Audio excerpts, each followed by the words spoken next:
Sometimes the deepest wounds are the ones we carry in silence, buried beneath years of guilt and regret. For Josiah Brenneman, a 53-year-old Amish widower, those wounds had driven him far from home to the Wyoming wilderness in 1887. He bought an old cabin for $5, hoping to find peace in solitude. The cabin sat empty in the woods, forgotten by time. When Josiah pushed open the creaking door, ready to start his new life, he found something that would change everything. A small girl, maybe 10 years old, was hiding in the corner like a scared animal. Her clothes were torn, her face dirty, and her eyes held secrets too dark for a child to carry. She wouldn't tell him her name or where she came from. But who was this mysterious girl? And what terrible thing had happened to leave her so frightened and alone? Before we jump back in, tell us where you're tuning in from. And if this story touches you, make sure you're subscribed, because tomorrow I've saved something extra special for you. The worn leather Bible in Josiah's weathered hands had belonged to his father, and his father's father before that. 3 generations of Brenneman men had sought wisdom within its pages, yet here he sat in the dim light of an oil lamp, feeling more lost than ever. The good book offered no easy answers for a man who had failed those he loved most. 3 years had passed since the fever took Sarah and little Samuel, but the memory remained as sharp as winter wind cutting through his soul. He could still see Sarah's face, pale and burning with sickness, her voice barely a whisper as she begged him to take their boy to the English doctor in town. But the elders had been firm. Their way was the Lord's way, and they would trust in prayer and herbal remedies as their people always had. Samuel had been only 6 years old, with hair the color of fresh wheat and eyes that sparkled with mischief. The boy had loved to help in the barn, his small hands eager to learn the proper way to milk the cows and gather eggs. When the fever took hold, Samuel fought bravely for 4 long days, his tiny body racked with chills that no amount of quilts could chase away. Josiah had knelt beside that bed, holding his son's burning hand, feeling helpless as a newborn colt. The bishop had come with the other elders, their voices raised in prayer, their faith unwavering, even as the light faded from Samuel's eyes. Sarah followed her son within hours, her weakened heart unable to bear the double burden of fever and grief. The community had rallied around Josiah in the way of their people, bringing food, helping with chores, offering comfort through shared silence and gentle presence. But their kindness only deepened his torment. How could he accept their support when he blamed their very beliefs for the deaths of his family? How could he sit in their Sunday meetings, listening to sermons about God's will, when his heart burned with questions that bordered on blasphemy? His brother Jacob had tried to counsel him through those dark months. "The Lord gives, and the Lord takes away," Jacob would say, his voice gentle but firm. "We cannot understand his ways, but we must trust in his love." But Josiah could not find that trust. Late at night, when the house creaked with emptiness, he would walk the floors and wonder what might have been. If he had defied the elders, if he had taken Sarah and Samuel to the English doctor, would they still be alive? The question ate at him like acid, corroding his faith from within. The decision to leave had not come easily. The Amish way was to face trials within the embrace of community, to find healing through shared burdens and collective prayer. But Josiah found no healing there, only the constant reminder of his losses and his doubts. Every familiar face carried pity, every kind gesture felt like judgment. He had sold the farm quietly, avoiding the inevitable questions and pleas to reconsider. The money went mostly to the church, keeping only enough for this journey west, and the purchase of the forgotten cabin he had heard about from a traveling merchant. $5 for a roof and 4 walls in the Wyoming wilderness. It seemed a fitting price for a man seeking to disappear. The train journey had taken him far from everything he had ever known, through landscapes that grew more foreign with each passing mile. Cities gave way to towns, towns to settlements, until finally he found himself in Cedar Falls, Wyoming, a rough collection of buildings clinging to life in the shadow of the mountains. The townspeople looked at his plain clothes and broad-brimmed hat with curious eyes, some friendly, others wary of this strange man with his peculiar ways. The cabin sat 3 miles from town, accessible only by a narrow trail that wound through dense stands of pine and aspen. The previous owner had been a trapper named Hutchins, who died the previous winter, leaving behind nothing but debts and the deed to 20 acres of wilderness. The bank had been eager to sell, taking Josiah's $5 with barely concealed relief. He had expected solitude. He had expected silence. He had expected to spend his days in hard labor, rebuilding both the cabin and perhaps in time his relationship with the Almighty. What he had not expected was to find another soul in need of sanctuary. The girl, she could not have been more than 10 years old, had been curled in the corner when he pushed open the door that first day. Her dress, once blue, was now torn and stained with mud and what might have been blood. Her feet were bare and scratched, her dark hair tangled with burrs and debris from the forest. But it was her eyes that struck him most deeply, wide with terror, yet holding a spark of defiance that reminded him painfully of Samuel. She had not run when he entered, though every muscle in her small frame seemed coiled for flight. Instead, she had pressed herself deeper into the corner, watching him with the wariness of a wild creature that had learned to expect only cruelty from human contact. "I won't hurt you, child," Josiah had said, his voice gentle as he slowly removed his hat and set down his traveling bag. "My name is Josiah. What's yours?" But she had not answered then, nor in the hours that followed. She accepted the bread and water he offered, eating with the desperate hunger of someone who had gone too long without food. When he had started a fire in the old stone hearth, she had crept closer to its warmth, but always keeping him in sight, always ready to bolt. That first night, Josiah had slept on the hard floor near the door, giving the girl the cabin's only bed, a simple frame with a straw mattress that mice had made their home. He lay awake listening to her restless sleep, the small sounds of distress that escaped her lips, and found himself wondering what terrible circumstances had brought her to this place. The cabin itself told a story of gradual abandonment. Hutchins had clearly been a man of simple needs. A table, a chair, a few shelves lined with empty jars and rusted tools. A ladder led to a small loft where the trapper had stored his furs and supplies. The walls were chinked with mud and moss, but the roof seemed sound, and the stone chimney drew well. Outside, the forest pressed close on all sides, creating a natural fortress of privacy. A small creek ran nearby, its water clear and cold, perfect for drinking and washing. There was a shed that leaned at a dangerous angle, and the remnants of a garden plot where wild grass now grew tall.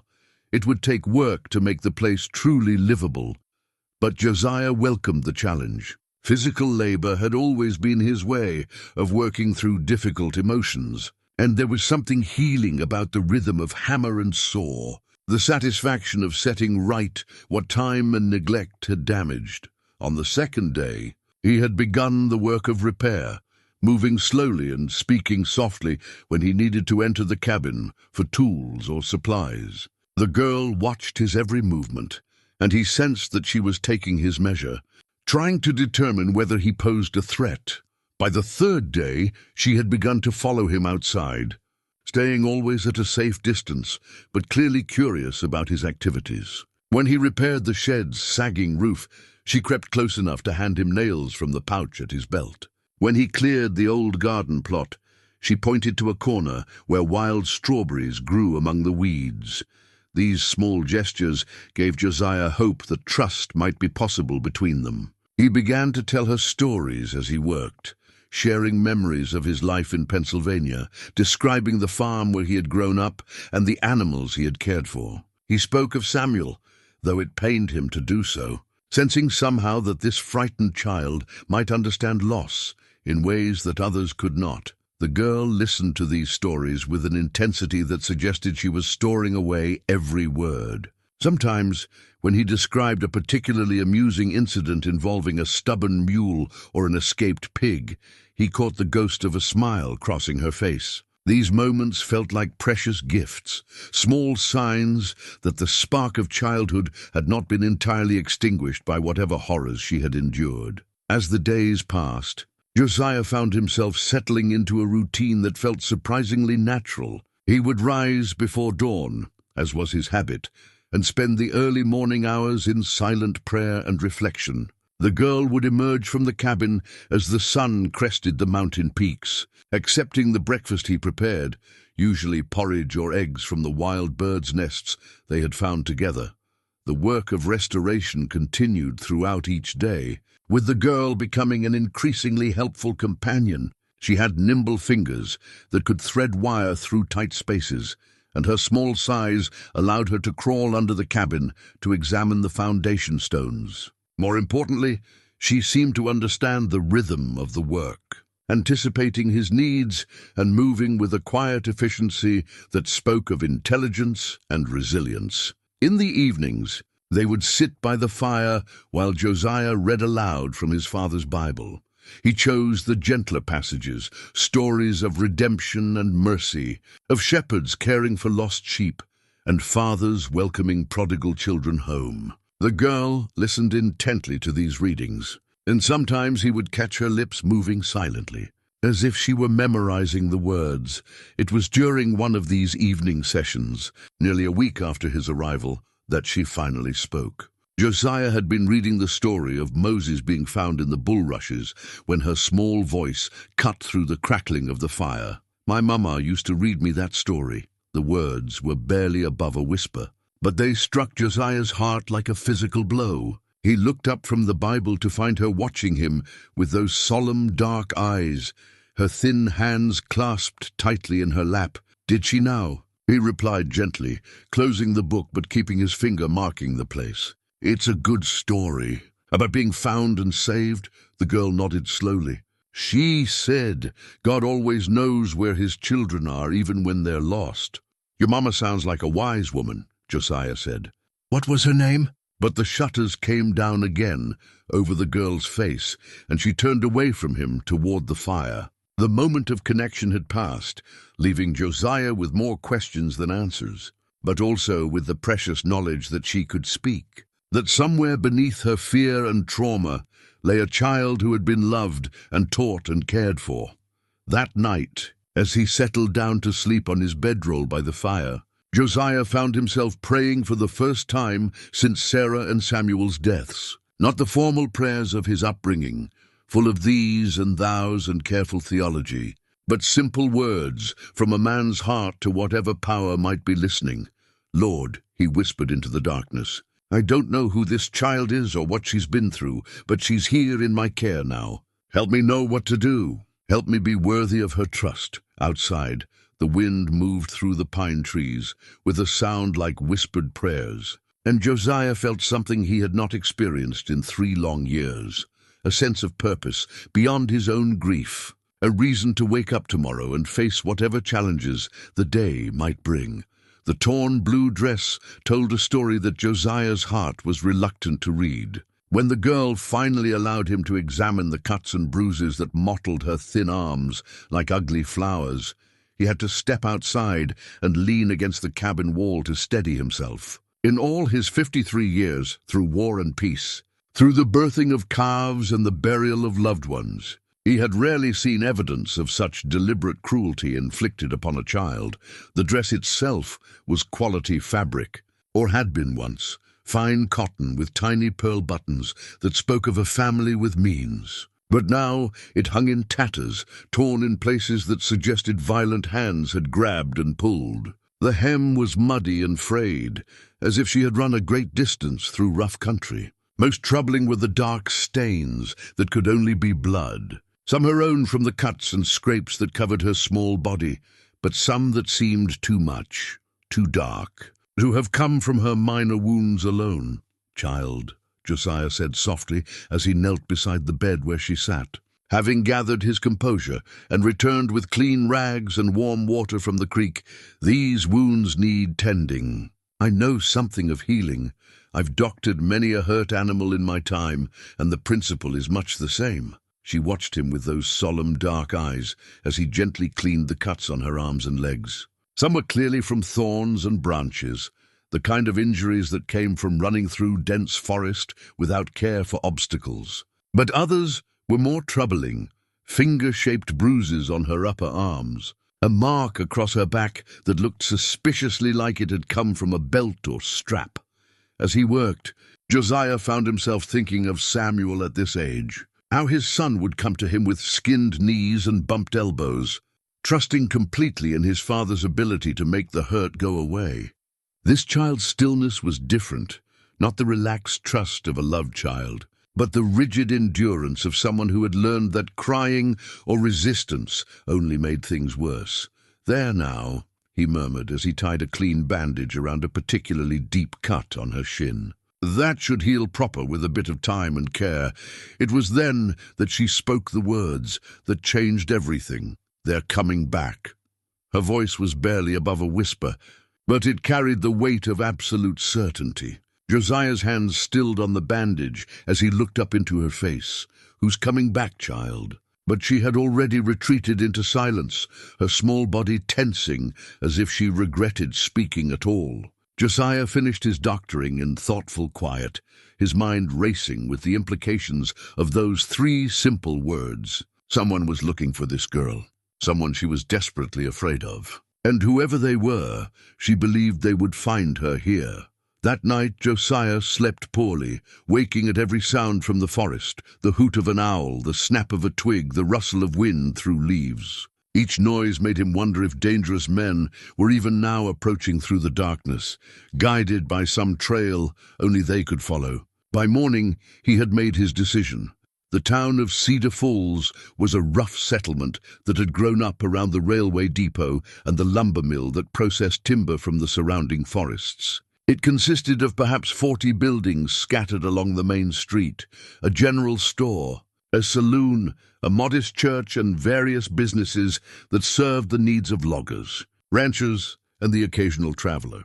The people were mostly decent folk, hard-working and direct in their manner, though they viewed outsiders with the natural caution of those who had carved their lives from unforgiving wilderness. Josiah left the girl hidden in the cabin's loft with strict instructions to remain silent and still unless he called her name. The ride into town gave him time to think about what supplies they would need. Food, certainly, but also materials to better secure the cabin. If danger was indeed coming, he wanted to be prepared.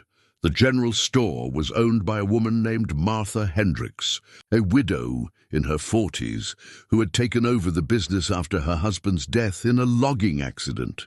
She was known for her sharp mind and sharper tongue, but also for her fair dealing and genuine care for her customers. "Morning, Mr. Brenneman," she greeted him as he entered, the bell above the door announcing his arrival. "How are you settling in out at the old Hutchins place?" "Well enough," Josiah replied, selecting flour, beans, salt pork, and other staples from her shelves. "The cabin needs work, but the bones are sound." Martha nodded as she tallied his purchases. "Hutchins was a good man, but he let the place go toward the end. Drinking got the better of him after his partner died in that bear attack." She paused, studying Josiah's face with shrewd eyes. "You planning to stay out there through winter? It gets mighty lonely in those woods when the snow flies deep. I'm not afraid of solitude. Mrs. Hendricks, sometimes a man needs time to think without the noise of the world pressing in on him." "I expect that's true," she agreed, though something in her expression suggested she had more to say. As Josiah paid for his supplies, she leaned across the counter and lowered her voice. "You haven't seen any sign of strangers in the area, have you? Folks not from around here?" The question struck Josiah like a physical blow, though he was careful not to show it. "What sort of strangers?" 3 men came through yesterday, asking questions about a lost child. Said they were looking for a girl, about 10 years old, who had run away from her family back east. Martha's eyes were watchful as she spoke. "They offered a reward for information, $20, which is more money than most folks in Cedar Falls see in a month." $20. Josiah's blood ran cold at the sum. Men didn't offer that kind of money for a simple runaway. especially not for a child who clearly had no family wealth to speak of. Judging by her condition when he found her, did they say what the child had done? He asked carefully. Martha's expression darkened. That's the peculiar thing. They claim she was their ward, that her parents had died and left her in their care. But there was something about them that didn't sit right with me.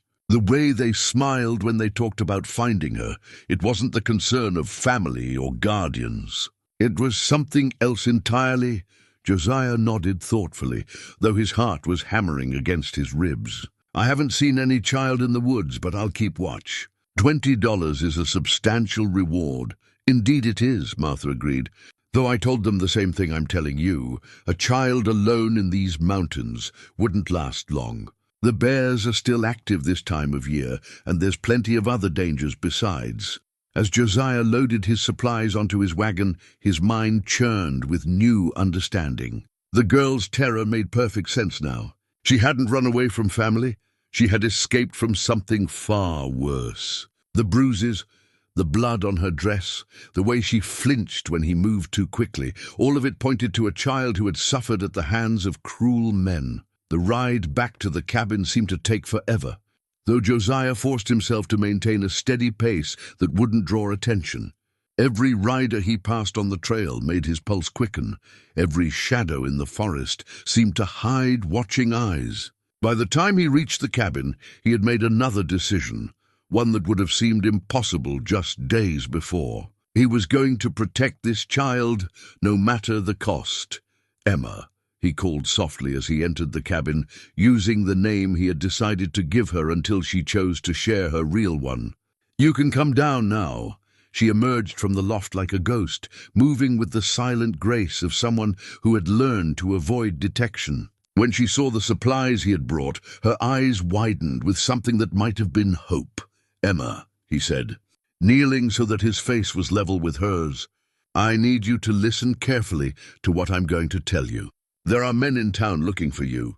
Bad men, I think, who mean to do you harm. The terror that flooded her face confirmed his worst fears. She backed toward the corner where he had first found her. Her small hands pressed against the wall as if she could somehow disappear into the wood itself. But listen to me, child, Josiah continued, his voice steady and sure. I'm not going to let them take you. This is your home now, for as long as you need it to be. And I'm going to keep you safe. For a long moment they stared at each other across the small space of the cabin. Then so quietly he almost missed it, she whispered a single word. Promise! Josiah thought of Samuel, of the promises he had been unable to keep, of the failures that had driven him to this wilderness sanctuary. But looking into this child's frightened eyes, he found a strength he had thought lost forever. I promise, he said, and meant it with every fiber of his being. The hand-carved wooden horse took shape slowly under Josiah's careful knife, each curl of wood shaving falling to the cabin floor like a small prayer. He had found the piece of pine in the shed, a knot-free section of heartwood that had been seasoned by years of mountain air until it was perfect for carving. His hands remembered the skill from boyhood, when his own father had taught him to see the hidden forms waiting within ordinary wood. Emma watched from her perch on the cabin's single chair, her dark eyes following every movement of the blade. It had been a week since his return from town with news of the searchers, and in that time he had begun to establish the routines that would define their shared life. Each morning brought the same careful choreography, Josiah rising before dawn to check the perimeter of their small domain, Emma emerging from the loft only after he had determined that the night had passed without incident. My father made me a horse like this once, he said, pausing to examine his work. Painted it white with black spots, like old Pepper, our plough horse back home. Samuel, he caught himself, the name bringing its familiar stab of pain. My son loved that carving, carried it everywhere until the wood was smooth as river stone. Emma tilted her head at the mention of Samuel, and Josiah realized this was the first time he had spoken directly of his lost boy to her. Something in her expression encouraged him to continue. Samuel would be about your age now, if he had lived. Maybe a year or two older. The knife resumed its steady work, carving the horse's flowing mane. He had questions about everything. Why chickens couldn't fly like other birds. Why the sunrise was different colors each morning. Why God made some creatures big and others small. What happened to him? Emma's voice was soft, but it carried clearly in the quiet cabin. Josiah's hands stilled. In the weeks since her arrival, she had spoken only a handful of times, and never to ask about his past. He studied her face, seeing genuine curiosity mixed with something deeper, perhaps the recognition of shared loss. He took sick with fever, Josiah said simply. Him and his mama both. I couldn't save them. Emma nodded slowly, as if this explanation made perfect sense to her. Bad things happen to good people sometimes. The simple statement, delivered with such matter-of-fact acceptance, struck Josiah more powerfully than all the theological explanations and comforting platitudes he had heard from well-meaning friends. Here was a child who understood loss in ways that adults often could not as a puzzle to be solved or a test to be endured, but as a fundamental part of life's fabric. Yes, he agreed quietly. They do. He returned to his carving, and they sat together in comfortable silence as the wooden horse took on more definition. Outside, the forest was alive with the sounds of late summer. Birds calling to each other across the clearing, the rustle of small animals in the underbrush, the whisper of wind through pine needles. It was the kind of peace that Josiah had imagined when he first conceived of coming west. Though he had never pictured sharing it with anyone, the daily routines they had established served multiple purposes beyond mere survival. Each task was chosen to build Emma's strength, while also preparing them for potential threats. She helped him reinforce the cabin's windows with wooden shutters that could be barred from inside. Together, they cleared sight lines around the building, removing brush that could provide cover for anyone approaching unseen. He taught her to identify the sounds of the forest, which bird calls were natural and which might signal human presence, how to distinguish between the footsteps of deer and those of men. But it was the quieter lessons that seemed to matter most. In the evenings, after their simple supper and before the Bible reading, Josiah would work on small projects, while Emma watched and occasionally helped. The wooden horse was only the latest in a series of carvings, a spoon with a curved handle that fit her small hand perfectly, a whistle that produced clear, sweet notes when she blew across its carefully shaped opening. "Why do you make these things?" she asked one evening, as he put the finishing touches on a small bowl he had turned on a makeshift lathe. "My grandfather always said that a man's hands should create more than they destroy," Josiah replied, running his thumb over the smooth wood to check for rough spots. He was a cabinet maker back in Pennsylvania, made furniture so fine that English families would order pieces from him. Used to tell me that every tree that gave its life for human use deserved to become something beautiful. Emma reached out tentatively to touch the bowl, her fingers tracing the grain patterns that swirled through the wood like frozen water. "It is beautiful," she said softly. These moments of connection came more frequently now, small breaches in the wall of fear and mistrust she had built around herself. She still startled at sudden noises and watched the tree line constantly when they worked outside. But she no longer flinched when Josiah moved too quickly or spoke in a normal voice. More importantly, she had begun to participate in their evening conversations, asking questions about his past life and sharing tiny fragments of her own experiences. He learned that she could read, not just simple words, but complex passages that spoke of good schooling. She knew her numbers well enough to help him calculate how much lumber they would need for various repairs. Most surprisingly, she had a deep knowledge of healing herbs, pointing out plants in the forest that could treat everything from cuts to stomach ailments. "My mama taught me about plants," she explained when he marveled at her expertise. "She said a woman should know how to take care of herself and her family, no matter where life might take her." It was comments like these that convinced Josiah that Emma's past held more than simple tragedy. Her mother had clearly been an educated woman who had taken care to prepare her daughter for an uncertain world. The quality of Emma's torn dress, her refined speech patterns, her knowledge of letters and numbers, all pointed to a comfortable, perhaps even prosperous background, which made the circumstances of her current situation all the more mysterious and disturbing. The letters he wrote to his brother Jacob each evening remained unsent, sealed envelopes stacking up in the drawer of the cabin's rough table. In them, he tried to explain his decision to stay in Wyoming, his growing attachment to the child he had found, his sense that God might have led him to this place for purposes beyond his own healing. But each time he prepared to make the long ride to town to post the letters, something held him back. Perhaps it was the fear that Jacob would try to convince him to return to Pennsylvania, bringing Emma into a community that might not understand or accept her presence. Perhaps it was the more practical concern that written records of their location could somehow find their way to the wrong hands. Or perhaps it was simply the recognition that this new life he was building with Emma existed in a fragile bubble of safety that any contact with the outside world might burst.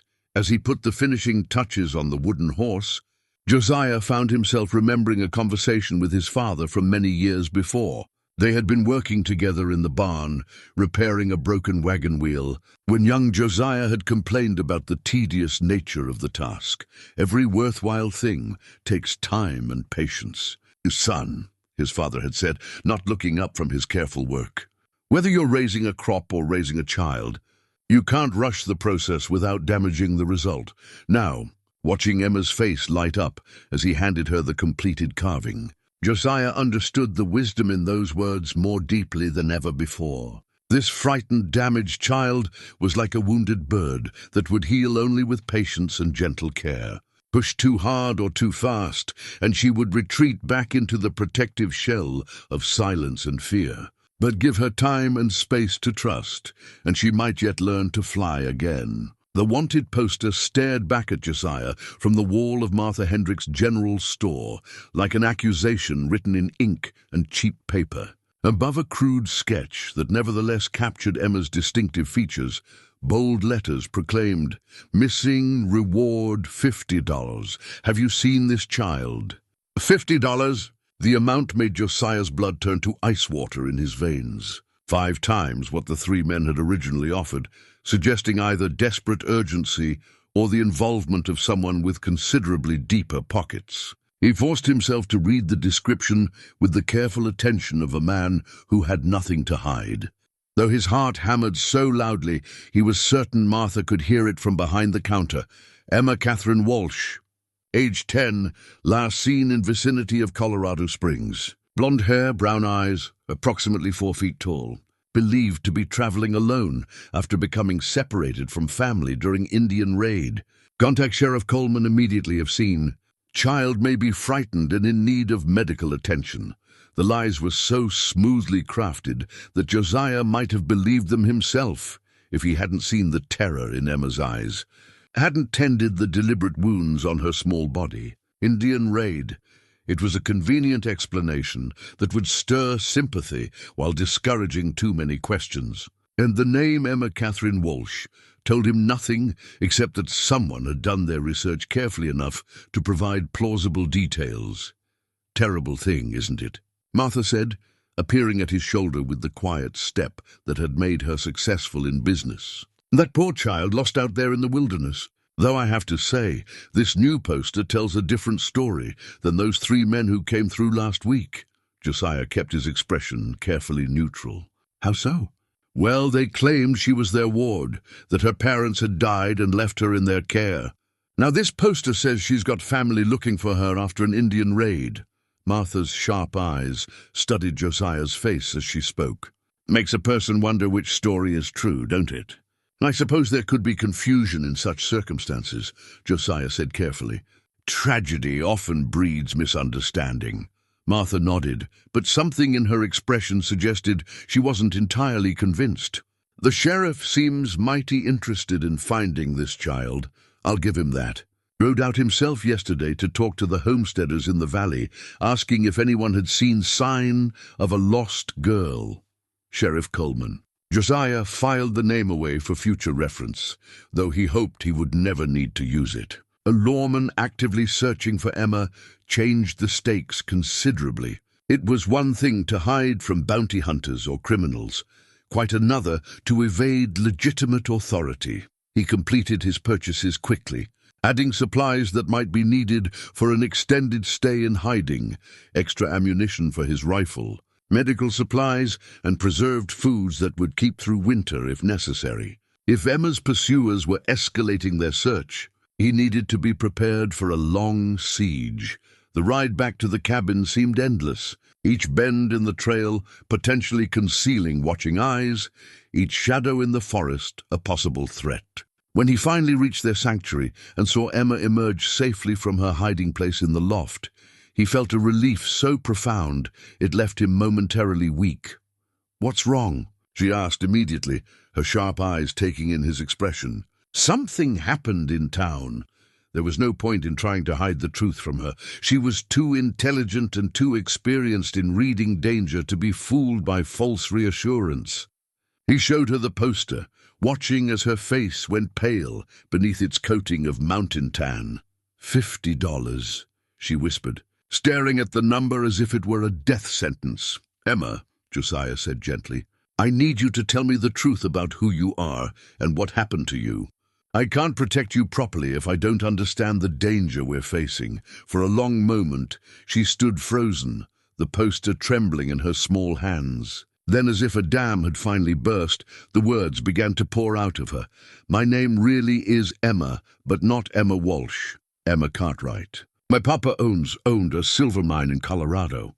My mama died when I was 8, and papa couldn't take care of me proper with his business and all. So he sent me to live with his business partner, Mr. Dalton, and his wife in Colorado Springs."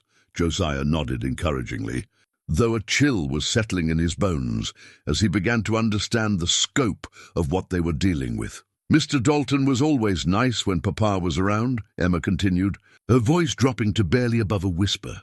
"But when Papa wasn't there, he was different. He would look at me in ways that made my skin crawl. And he would find reasons to touch me that didn't feel right. Mrs. Dalton saw it happening, but she was too scared of him to do anything to stop it. The pieces were falling into place now, painting a picture that made Josiah's stomach clench with fury and disgust. Emma's careful speech, her knowledge of reading and numbers, the quality of her torn dress, all spoke of a comfortable background that had been violently disrupted.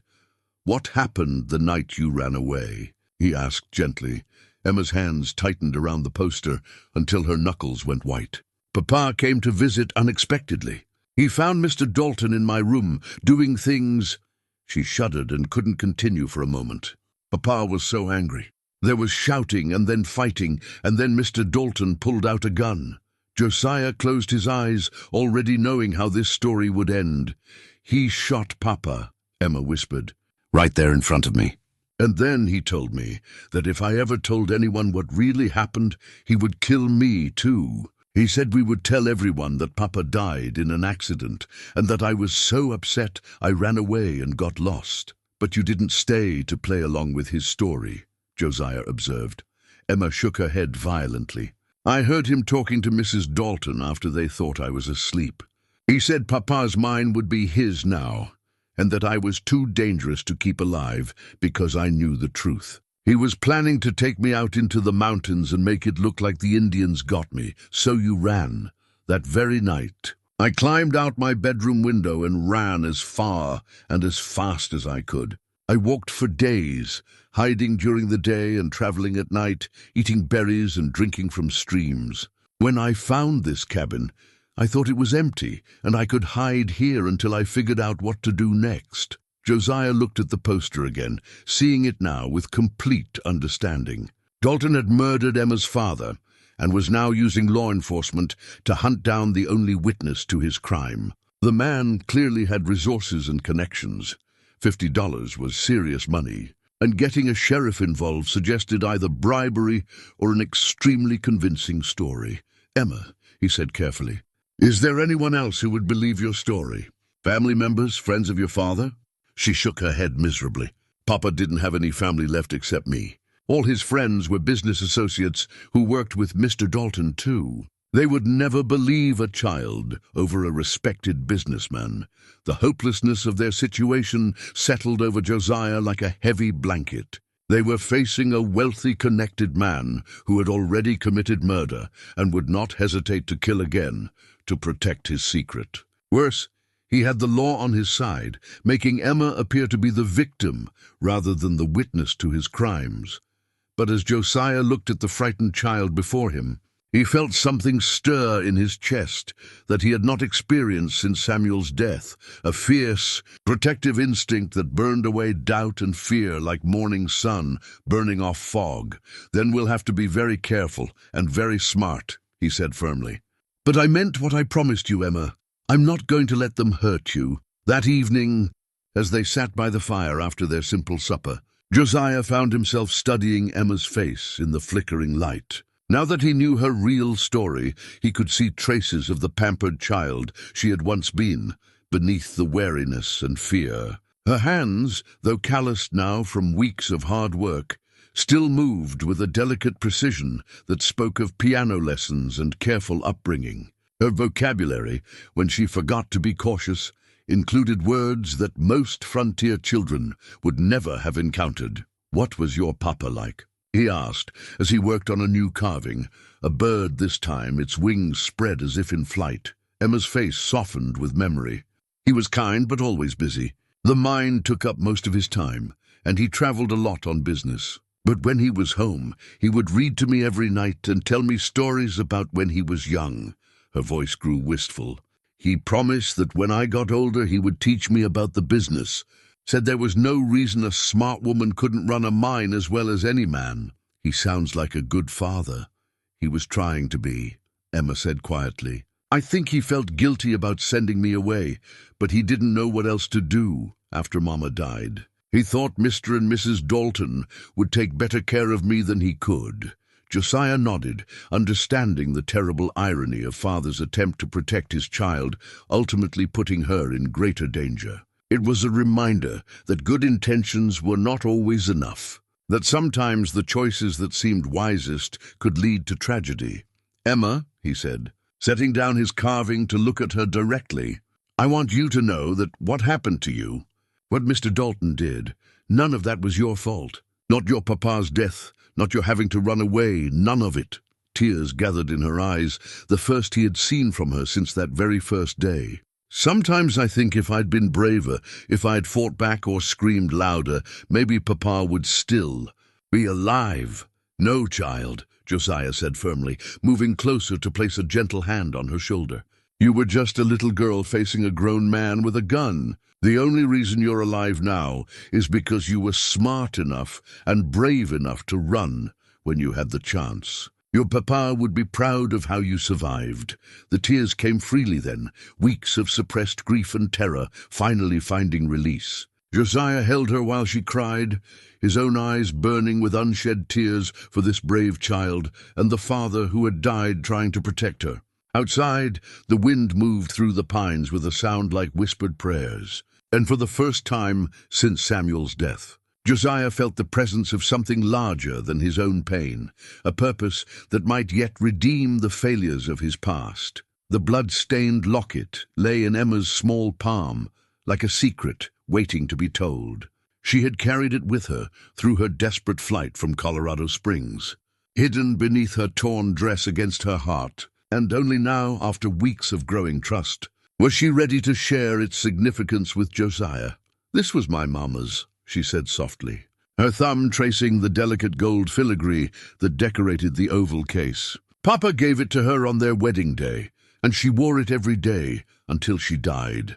Josiah set down the harness he had been mending and moved closer to examine the locket. Despite the dark stains that marred its surface, stains he strongly suspected were her father's blood, the piece was clearly valuable. The gold was real, not plated, and the workmanship spoke of a skilled craftsman and significant expense. "May I?" he asked gently, extending his hand.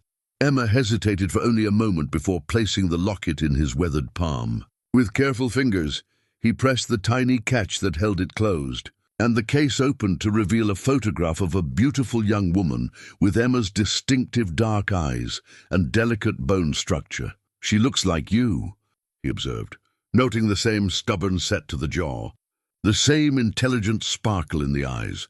"Papa always said I had her spirit, but his practical nature," Emma replied with a sad smile. "Mama loved books and music and pretty things. She wanted to travel to Europe someday and see the great cities she read about. But then she got sick, and the doctors couldn't help her, and all her dreams just faded away." Josiah studied the photograph more closely, noting details that told a story beyond Emma's simple words. The woman's dress was silk, elaborately trimmed with lace and tiny pearls. Her hair was arranged in an elaborate style that would have required a lady's maid to achieve. Diamond earrings caught the light from the photographer's lamp, and her hands, folded gracefully in her lap, showed no signs of manual labor. This had been a woman of considerable wealth and social position, which meant that Emma's father had been far more than a simple mine owner. The Cartwright name, combined with silver mining interests in Colorado, began to ring bells in Josiah's memory of conversations overheard in various towns during his journey west. "Emma," he said carefully, "what was your father's full name?" "James Andrew Cartwright," she replied without hesitation.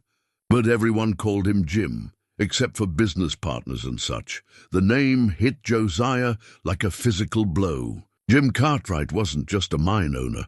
He was one of the wealthiest men in Colorado Territory, owner of the Lucky Strike mine that had produced more silver in the past 5 years than most operations managed in a decade. His death would have been front-page news in every paper from Denver to San Francisco. "Emma, did your father ever mention a man named Tobias Dalton as more than just a business partner?" Her face darkened immediately. Mr. Dalton was Papa's investor, the man who provided the money to expand the mine when Papa first struck silver. Papa always said he owed Mr. Dalton a great debt, but lately he had been talking about buying out Mr. Dalton's share of the business. The picture was becoming clearer now, and it painted an even more dangerous scenario than Josiah had initially imagined. If Dalton had been Cartwright's financial partner, then Emma's father's death would make him the sole owner of one of the most profitable silver mines in the territory. The motive for murder was not just the silencing of a witness to his crimes against Emma, but the acquisition of a fortune worth hundreds of thousands of dollars. "What else do you remember about the conversations between your father and Mr. Dalton?" Josiah asked, though he dreaded the answer.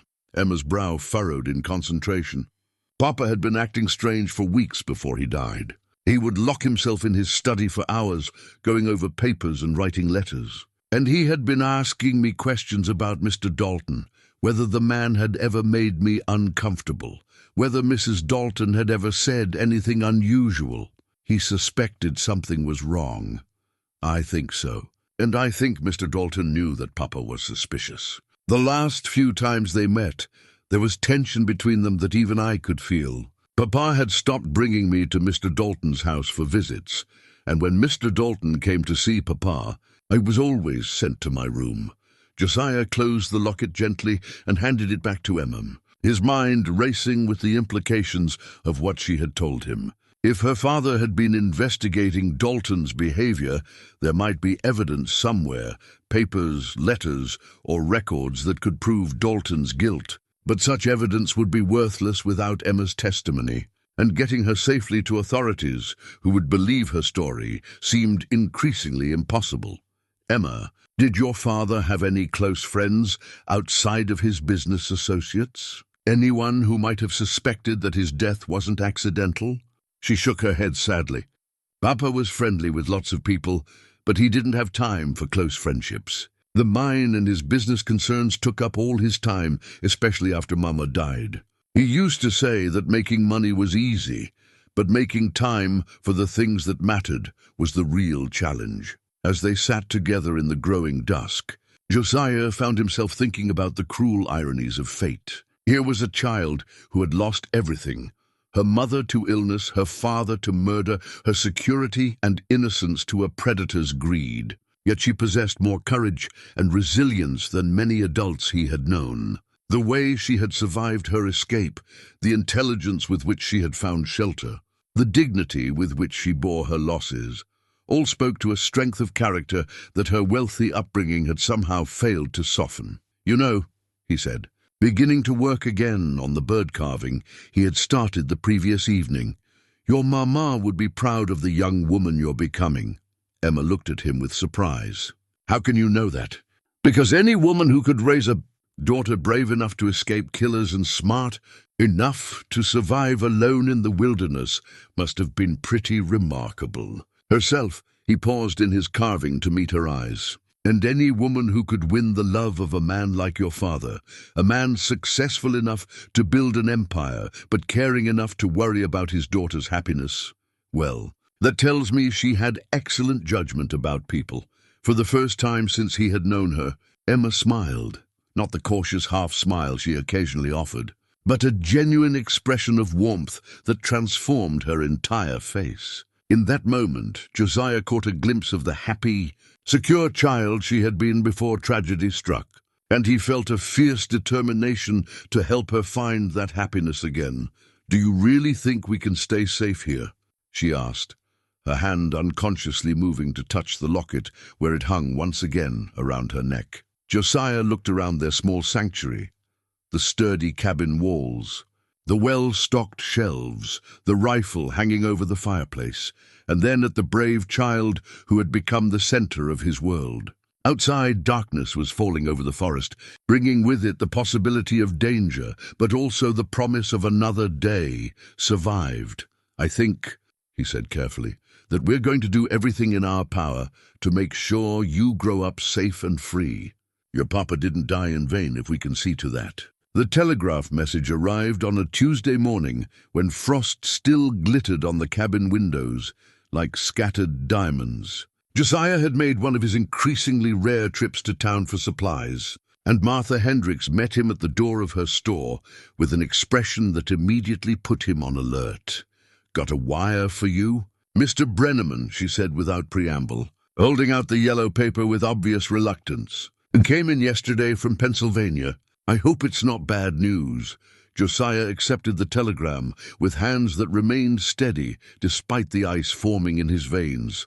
Few people knew his location, and fewer still would have reason to spend money on a wire unless the situation was urgent. He unfolded the paper carefully, aware of Martha's watchful eyes, and read the brief message twice before its full meaning sank in.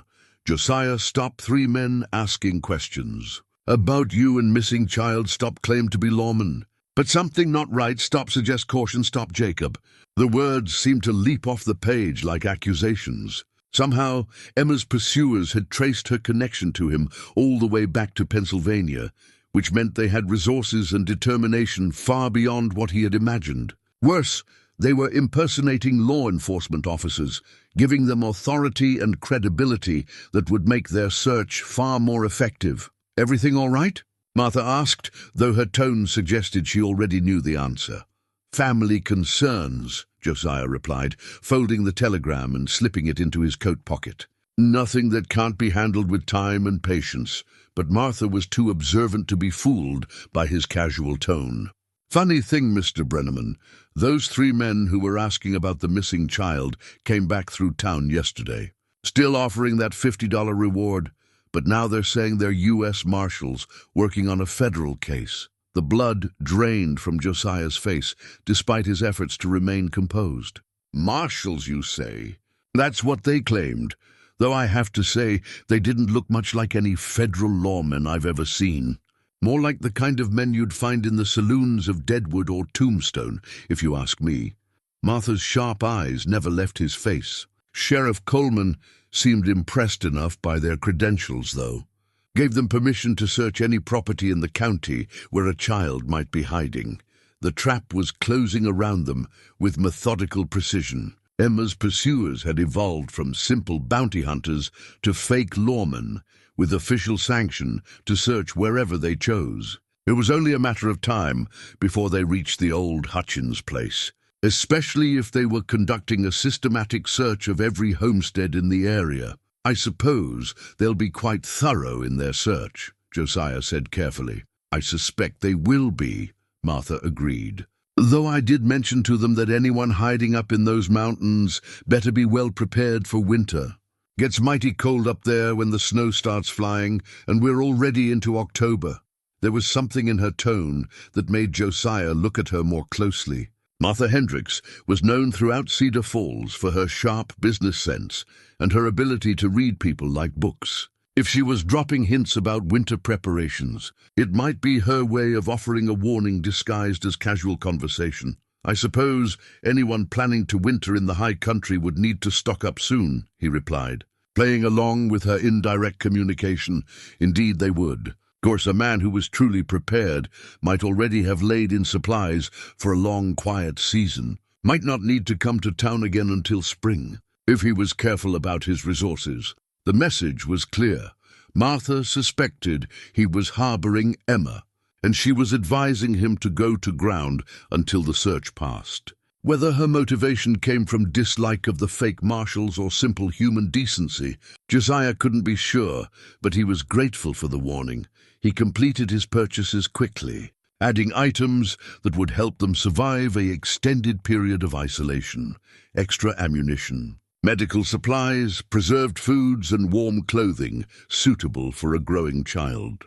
As he loaded his wagon, his mind was already racing ahead to the preparations they would need to make. The ride back to the cabin seemed endless, every sound in the forest making him wonder if they were already too late. But when he finally reached their sanctuary and saw Emma emerge safely from her usual hiding place, he felt a relief so profound it left him momentarily dizzy. "What's wrong?"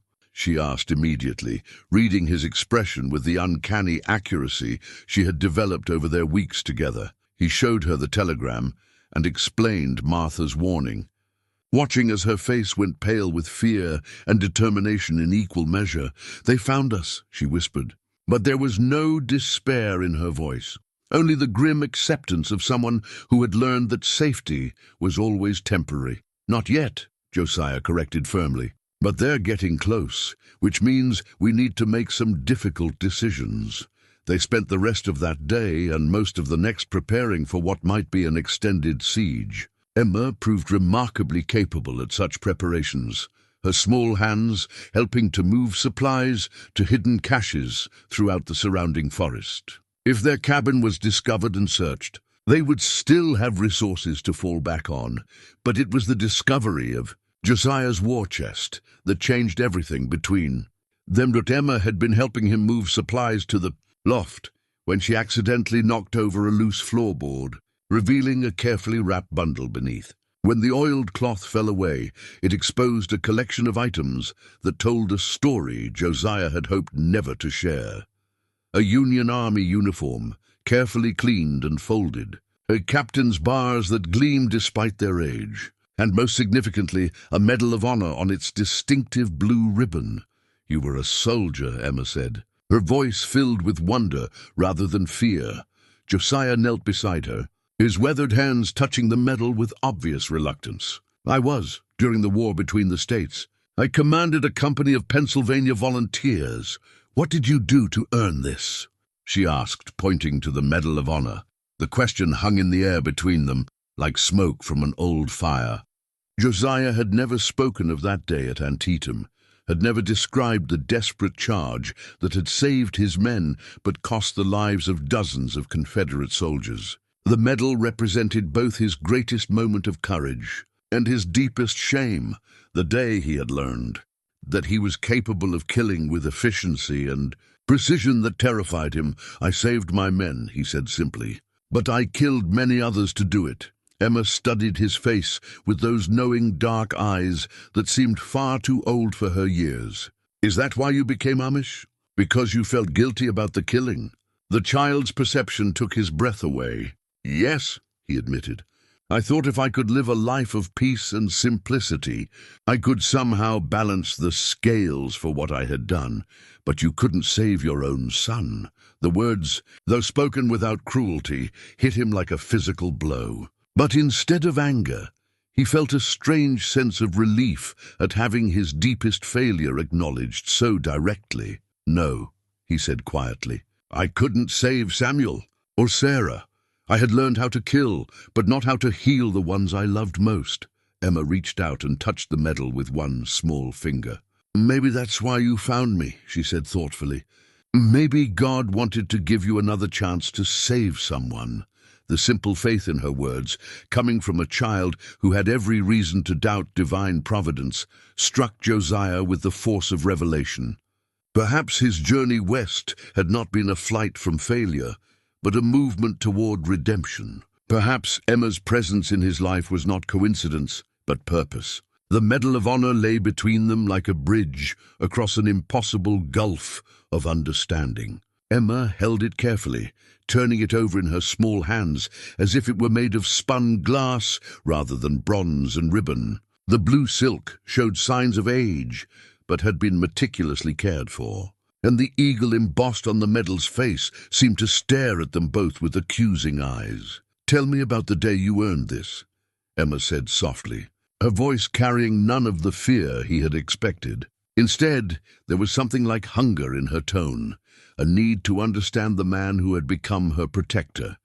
Josiah settled back against the cabin wall, his weathered hands clasping his knees as he prepared to share a story he had told no one, not even Sarah in all their years of marriage. The late afternoon light slanted through the windows, casting long shadows that seemed to reach back through time to that terrible day at Antietam Creek. "It was September 17th, 1862, he began, his voice taking on the measured cadence of a man who had rehearsed these events in his mind countless times. "My company was part of the attack on the Dunker Church, trying to break through Confederate lines that had been holding position for hours. We had already lost half our men, and the remainder were pinned down behind a stone wall with rebel sharpshooters picking us off one by one." Emma listened with the intensity she brought to his Bible readings, her dark eyes never leaving his face.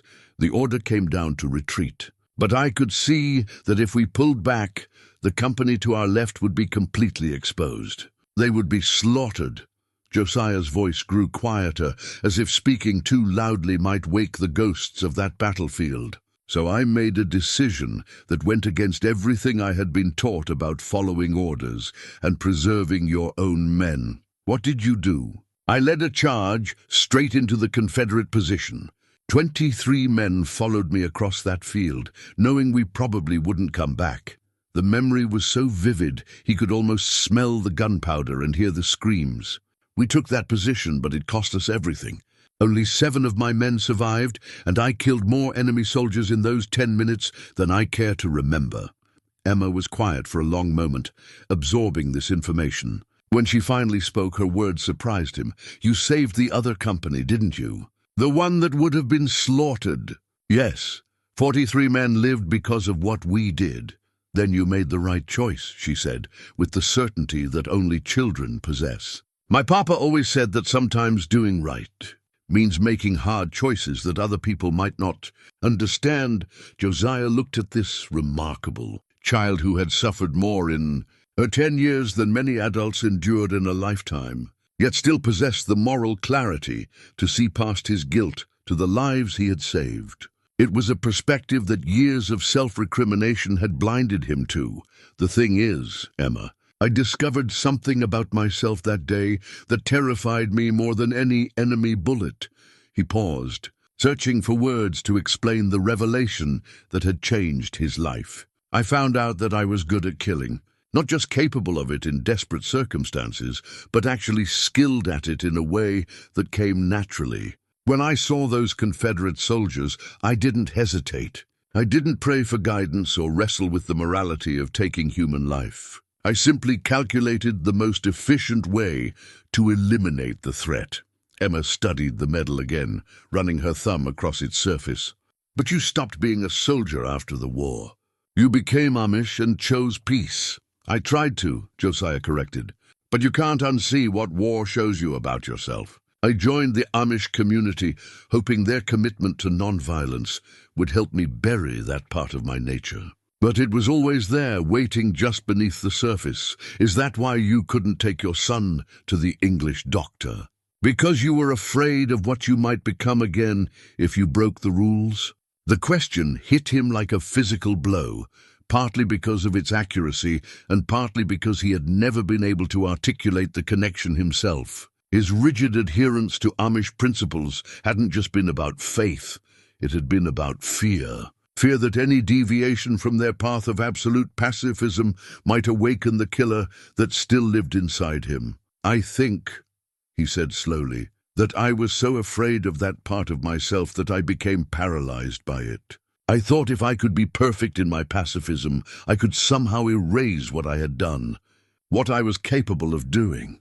Emma set the medal down gently and moved closer to him, her small hand finding his weathered one. But maybe you weren't supposed to erase it. Maybe you were supposed to use it to protect people who couldn't protect themselves. The simple statement reframed his entire understanding of his past and present circumstances. For 25 years, he had viewed his military skills as a curse to be suppressed, a dark aspect of his nature that needed to be contained. But sitting in this remote cabin with a child who had become precious to him, he began to see another possibility. Perhaps his capacity for violence wasn't inherently evil. Perhaps it could be a tool for justice, a weapon wielded not in service of war, but in defense of innocence. The same skills that had saved 43 Union soldiers at Antietam could now be used to protect one frightened child from men who meant her harm. Emma, he said carefully, if those men find us here, I might have to do things that go against everything the Amish taught me about peace and forgiveness. I might have to hurt them to keep them from hurting you. She looked at him with those wise, dark eyes that had seen too much for her age. I know, she said simply, and I understand why that scares you. But sometimes protecting good people means fighting bad people. My papa said that too. The acceptance in her voice, the complete trust she was placing in his judgment, humbled him more than any sermon or scripture reading ever had. This child, who had every reason to fear violence after what she had witnessed, was giving him permission to be the warrior he had tried so hard to deny. If it comes to that, he promised, I'll try to do only what's necessary. Nothing more than is required to keep you safe. I know you will, Emma replied with quiet confidence. Because that's who you are. Not the man who feels guilty about saving those soldiers, but the man who carved me a wooden horse and reads me Bible stories every night. The man who found a scared little girl and decided to take care of her even though it put him in danger. As evening settled over their mountain sanctuary, Josiah felt a shift in his understanding of himself that was as profound as conversion. For the first time in decades, he wasn't fighting against his nature, but accepting it fully, both the capacity for violence and the impulse to protect, both the warrior and the caregiver, both the man who had taken lives and the one who was now dedicated to preserving them.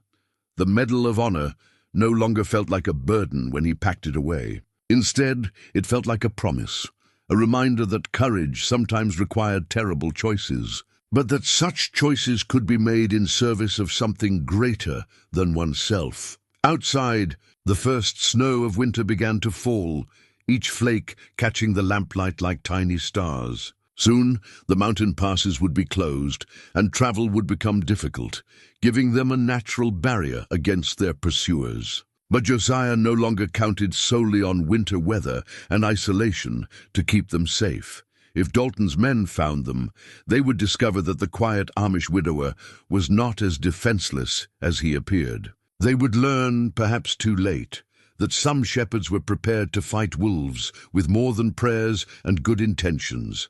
The transformation was complete. Josiah Brenneman, the guilt-ridden pacifist who had fled Pennsylvania in search of peace, no longer existed.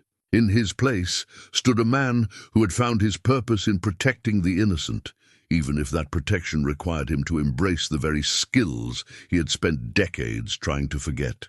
The makeshift will was written in Josiah's careful hand, on pages torn from his father's Bible, each word chosen with the deliberation of a man who understood he might not see another sunrise. By the flickering light of a single candle, he set down his final wishes in language that was both legal and heartfelt, witnessed by the mountain wind and the watchful eyes of a 10-year-old girl who had become more precious to him than his own life. To whomever may find this document, he wrote, Josiah Brenneman of Lancaster County, Pennsylvania, being of sound mind and body, do hereby declare this to be my last will and testament. To Emma Catherine Cartwright, whom I have come to love as my own daughter, I leave all my worldly possessions and the deed to this property, that she may have a home and security for as long as she has need of them. The irony was not lost on him that he was willing his $5 cabin and few possessions to a child, who was the rightful heir to a silver mining fortune. But money could not protect Emma now. Only preparation, skill, and the willingness to do what was necessary could accomplish that. Why are you writing that? Emma asked from her position near the window, where she had been watching the tree line for any sign of movement. 3 days had passed since Martha Hendrick's warning, and both of them could feel the approaching danger like a change in the weather. Because a man should have his affairs in order, Josiah replied calmly, continuing to write. And because I want there to be no question about my wishes if something happens to me. Emma turned from the window to study his face. You think they're coming tonight, don't you? There was no point in lying to her. She was too intelligent and had been through too much to be comforted by false reassurances. I think they're close. The tracks I found by the creek yesterday were fresh, and Martha's information suggested they would be conducting a systematic search. Our turn was bound to come eventually.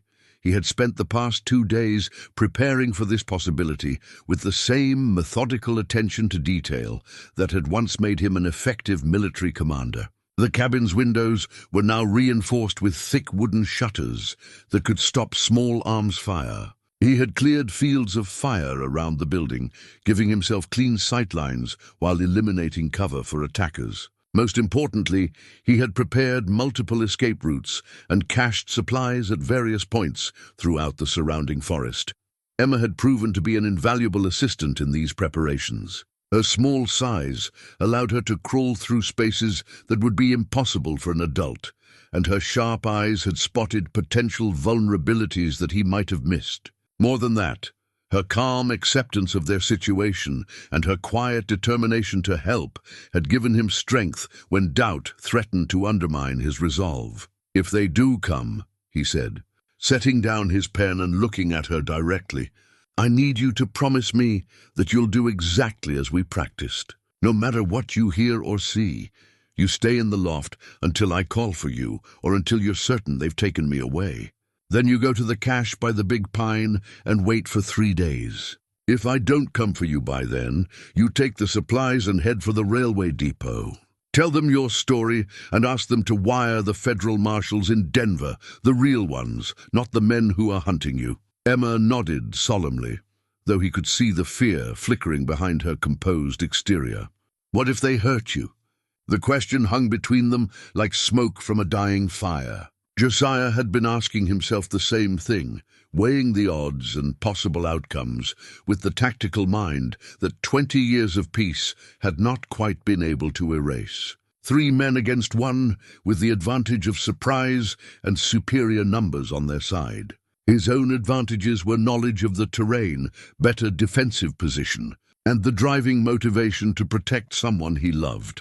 Emma, he said gently, I fought in a war where good men died every day for causes they believed in.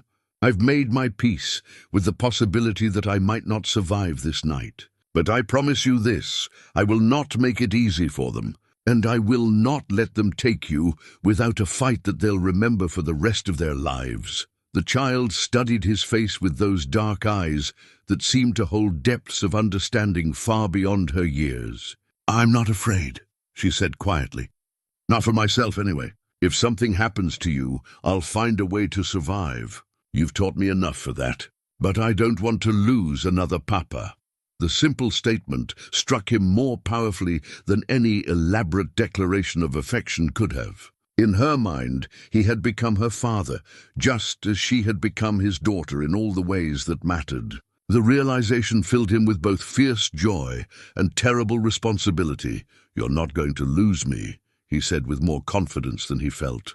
"We're going to get through this together, and then we're going to build a life here that's safe and peaceful.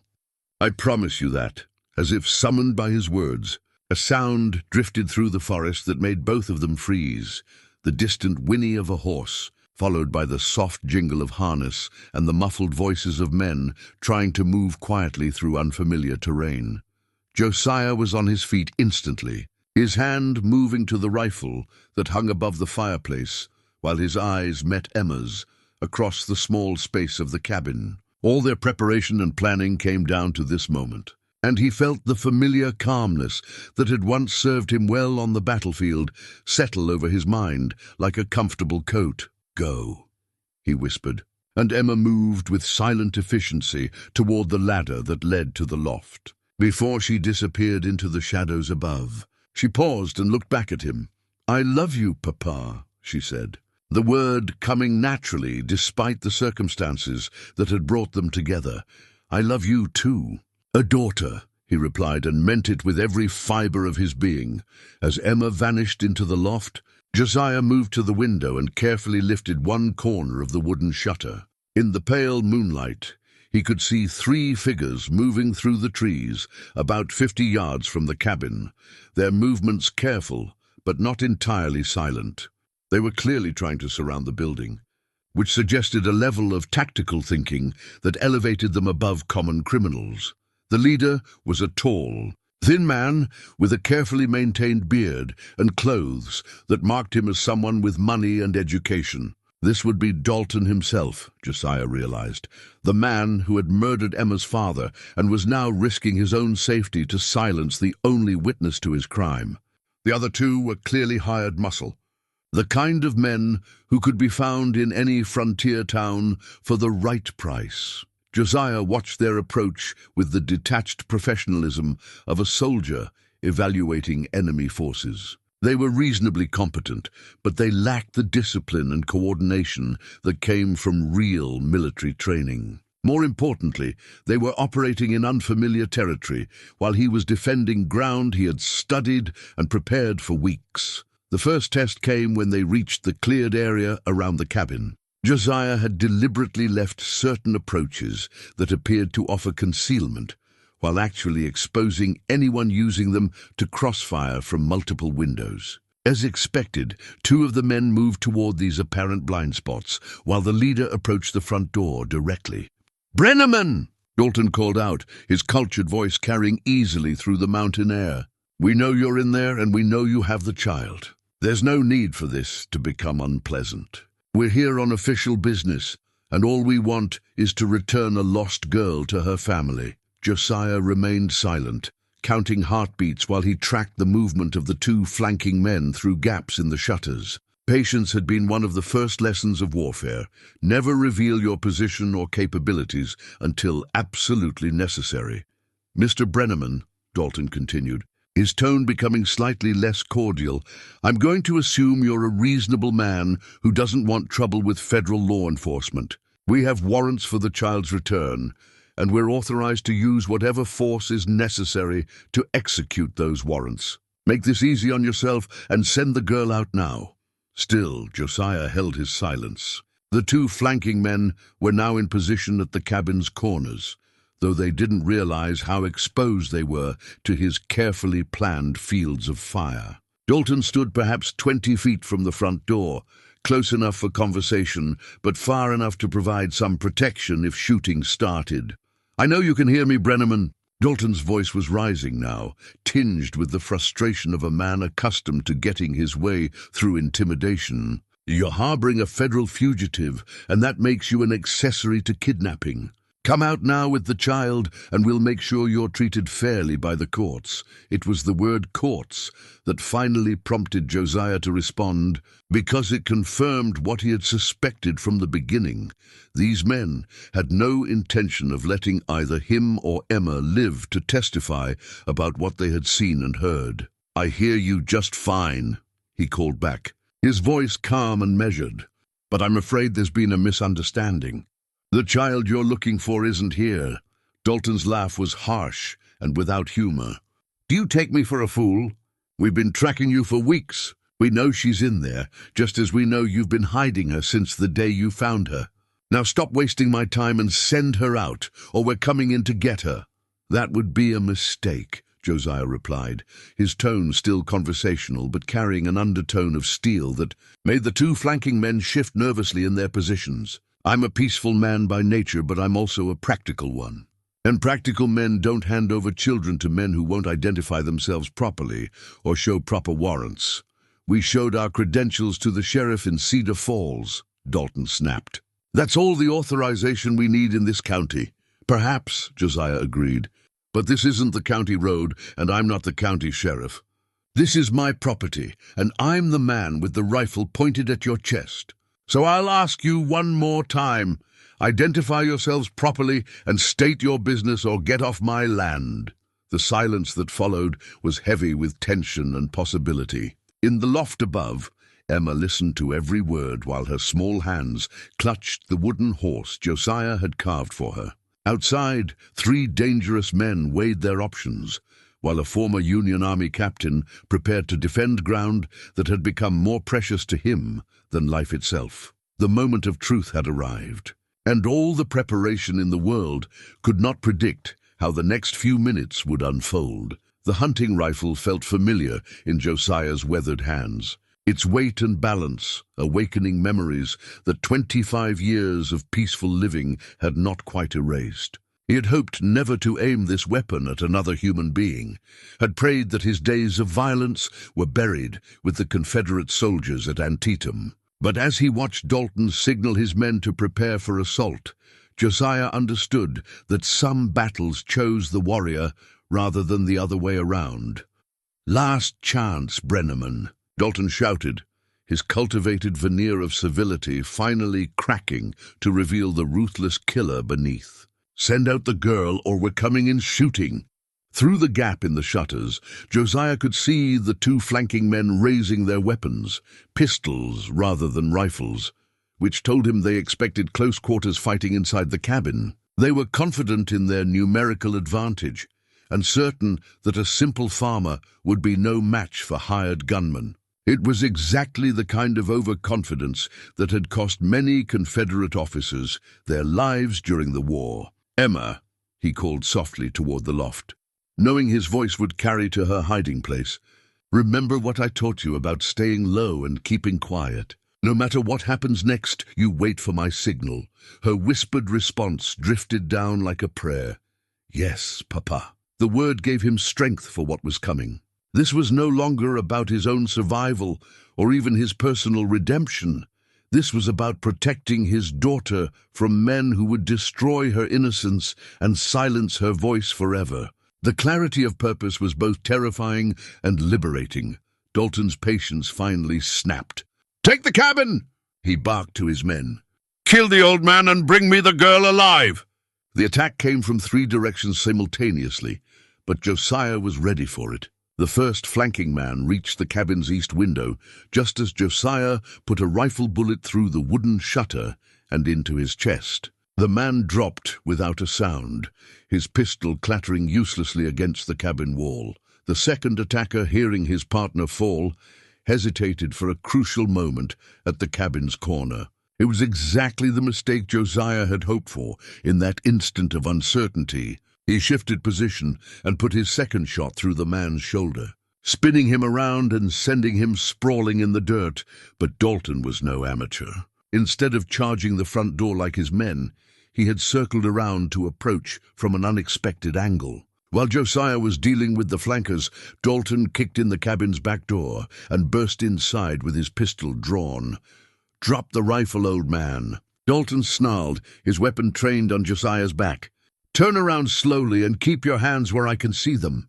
Josiah complied carefully, setting the rifle against the wall and raising his hands while he turned to face his enemy for the first time. Tobias Dalton was younger than he had expected, perhaps 40 years old, with the soft hands and pale complexion of a man who made his living with words and contracts rather than honest labor. But his eyes held the cold calculation of a predator. and the pistol in his hand was steady, despite his obvious anger. "You've caused me a great deal of trouble." "Mr. Brenneman," Dalton said conversationally, though his finger remained on the trigger. "Months of searching, considerable expense, and now 2 dead men. I hope you think that child was worth it." "She's worth everything," Josiah replied quietly, his hands still raised, but his mind calculating distances and possibilities. Dalton was standing perhaps 8 feet away, close enough for accurate shooting, but also close enough for a desperate man to cover the distance in a single leap. "Touching," Dalton sneered, "though I have to wonder what a supposedly righteous Amish farmer was doing with a little girl who's not his daughter." Perhaps the authorities in Pennsylvania would be interested in that question. The implication was clear and disgusting, but Josiah refused to be baited into anger. Anger would make him reckless, and recklessness would get Emma killed. "The only authorities who need to know anything are the ones who'll be investigating your murder of James Cartwright," Josiah said calmly. "Emma told me the whole story, how you killed her father when he discovered what you were doing to her, how you planned to murder her too, and claim it was an Indian raid." For the first time, uncertainty flickered across Dalton's face. The word of a traumatized child against a respected businessman. "Who do you think they'll believe? The child who witnessed your crime and can identify you as her father's killer," Josiah replied. "The child whose testimony will uncover your theft of Cartwright's mining fortune and your history of abusing children in your care." Dalton's composure cracked completely. "That little brat has caused me nothing but trouble. If Cartwright had just minded his own business and left her in my care where she belonged, none of this would have been necessary." The confession was exactly what Josiah had been hoping for. Proof of Dalton's guilt spoken in the hearing of the child hidden above. But it was also the signal that negotiation was over and violence was about to begin. "Emma!" Josiah shouted as he launched himself forward, praying his old soldier's reflexes were still quick enough to cover the distance before Dalton could pull the trigger. "Stay down and stay quiet."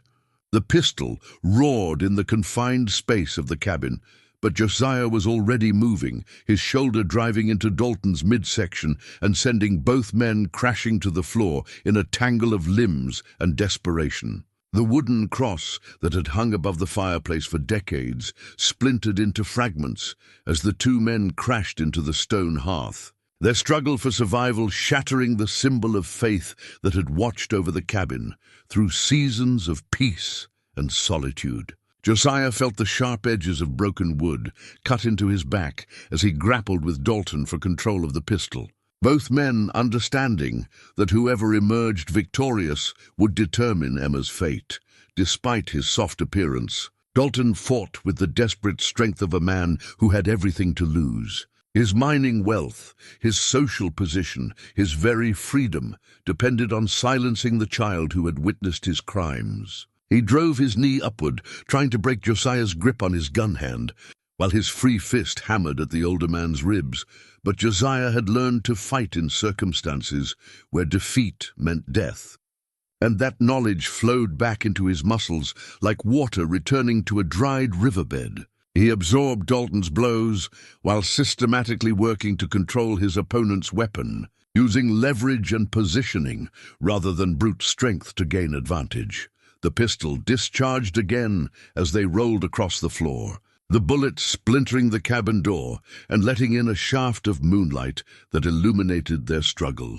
In the loft above, Emma pressed her face against the floorboards, watching through gaps in the wood as her 2 fathers, one biological through love, one threatening through violence, fought for her future. "You don't understand what you're fighting for."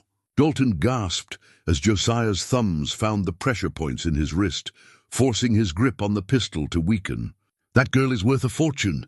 Cartwright's mine produces more silver in a month than most men see in a lifetime. She's worth more than money," Josiah replied grimly, finally succeeding in twisting the weapon from Dalton's grasp.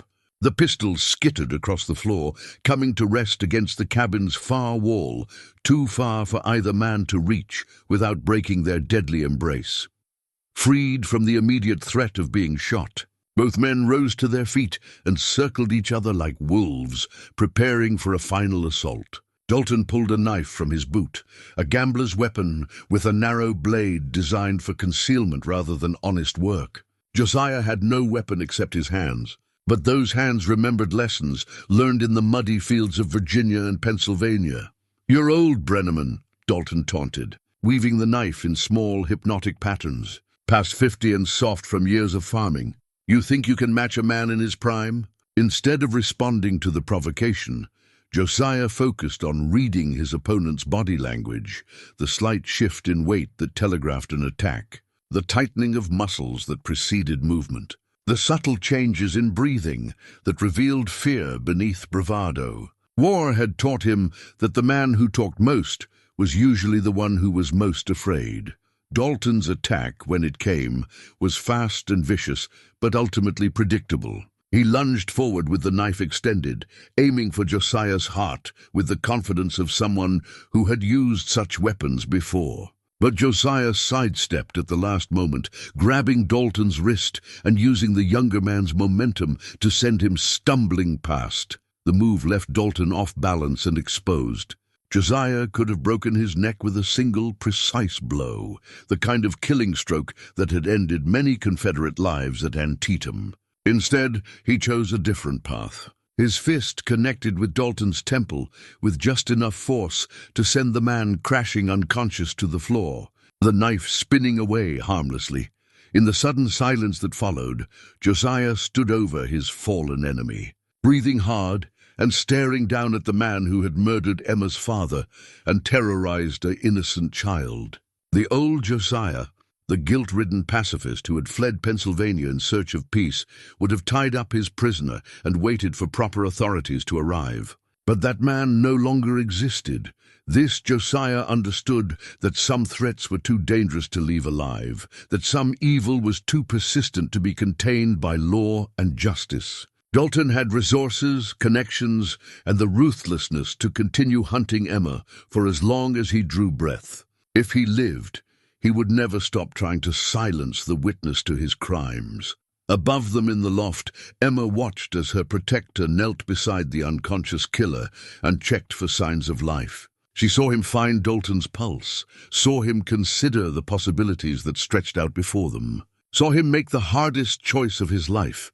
When Josiah rose from beside Dalton's still form, the broken wooden cross crunched beneath his feet like the sound of old certainties being ground to dust. He had saved Emma's life and secured her future, but the cost had been his own soul's peace. The pacifist was truly dead now, replaced by something harder and more pragmatic, a protector who understood that sometimes love required terrible choices. "Emma," he called softly toward the loft. "It's over, child.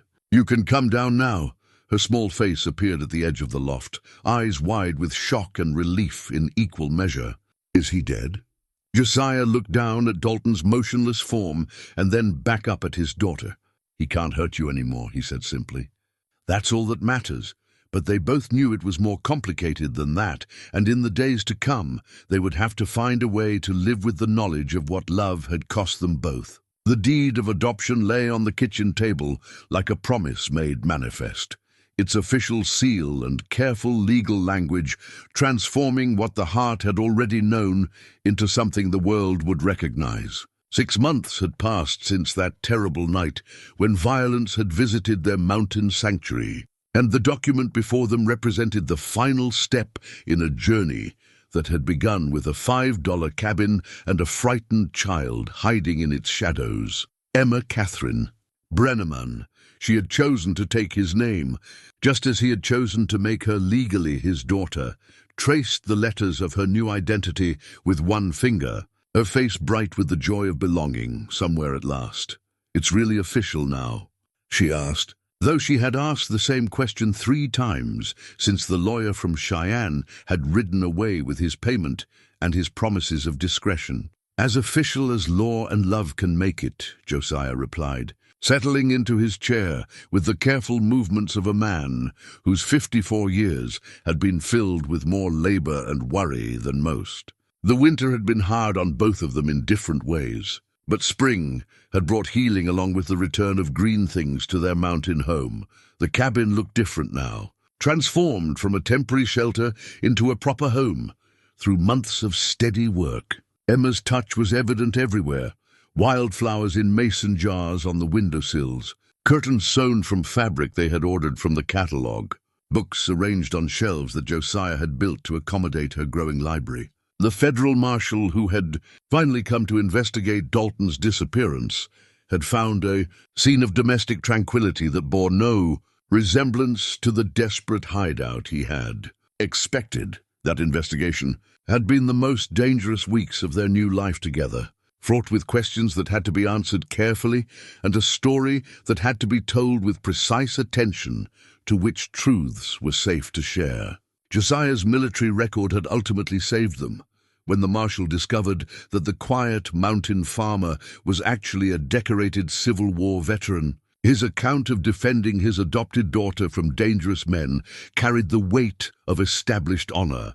The discovery of Dalton's body in a ravine 5 miles from the cabin, apparently killed in a fall from his horse while fleeing after his accomplices were shot, had closed the investigation satisfactorily. The marshal's report noted that justice had been served for the murder of James Cartwright, and that the child witness was now safe in the care of a reliable guardian. Emma had inherited her father's mining interests, of course, but those were held in trust until she reached majority. For now, they lived simply on the proceeds from Josiah's carefully managed savings and the small income from trading timber and crafts with the growing town of Cedar Falls. It was a good life, made richer by its very simplicity and the knowledge that they had earned their peace through trials that would have broken lesser souls. "I got a letter from Uncle Jacob today," Josiah said, pulling the envelope from his shirt pocket. "He wants to know when we might come visit Pennsylvania. Says the whole community is eager to meet my daughter." Emma looked up from the adoption papers with interest. "Do you want to go back? To see your old home?" The question was more complicated than it appeared on the surface. Jacob's letters over the winter had been full of gentle invitations and carefully worded assurances that both Josiah and Emma would be welcomed with open arms. The Amish community had a remarkable capacity for forgiveness and acceptance, especially when it came to children in need of family. But Josiah was no longer the man who had fled Pennsylvania in grief and guilt. The events of the past year had changed him in fundamental ways, burning away the self-recrimination that had poisoned his faith and leaving behind something harder, but also more honest. He was no longer a pacifist in the absolute sense that his former community would recognize, though he remained a man of peace by choice rather than doctrine. "I think," he said carefully, "that we might visit in the summer when the mountain passes are clear and travel is easier. It would be good for you to know your extended family, and I'd like Jacob to meet the remarkable young woman you're becoming." Emma smiled at the compliment, but her expression grew thoughtful. "Will they understand about what happened here? About why you had to fight those men?" It was a question she had asked in various forms throughout the winter, and Josiah suspected it reflected her own ongoing struggle to reconcile the violence she had witnessed with the peaceful values they both cherished. They had talked many times about the difference between choosing violence and having violence forced upon you, about the responsibilities that came with protecting the innocent and the prices that sometimes had to be paid for love. "I think they'll understand that a father does what he must to protect his children," Josiah replied, "and I think they'll see in you the proof that sometimes God's work requires more than just prayer and patience." Outside their cabin, the Wyoming wilderness was coming alive with the full glory of spring. Wildflowers carpeted the meadow where Emma played each afternoon, and the creek ran high and clear with snowmelt from the peaks above. It was a landscape that spoke of renewal and possibility, of lives that could be rebuilt after devastation, and hearts that could heal even from the deepest wounds. As evening settled over their mountain home, Josiah and Emma sat together on the porch he had built that spring. watching the first stars appear in a sky so clear it seemed to stretch all the way to heaven. Emma leaned against his shoulder with the complete trust of a child who had never doubted her place in his affections, while Josiah felt the deep contentment of a man who had finally found his purpose. "Papa," Emma said quietly, using the word that had become as natural as breathing for both of them. "Do you think we'll always be happy here?" Josiah considered the question with the seriousness it deserved. Happiness, he had learned, was not a permanent state, but a series of moments to be treasured and protected. They would face challenges in the years ahead, Emma's growing up and the questions that would bring, the eventual need to deal with her inheritance, the normal trials that came with any life fully lived. But looking at his daughter's peaceful face in the starlight, holding her close while the mountain wind whispered through the pines, Josiah knew that they had built something precious and strong. They had found each other across the wreckage of their separate tragedies and created a family that was more than the sum of its broken parts. "I think," he said, pressing a kiss to the top of her head, "that happiness is what we make it. And we've gotten pretty good at making it together." Above them, the stars wheeled in their ancient patterns, bearing witness to a love that had transformed two lost souls into a family, and a $5 cabin into a home that would shelter their hearts for all the years to come.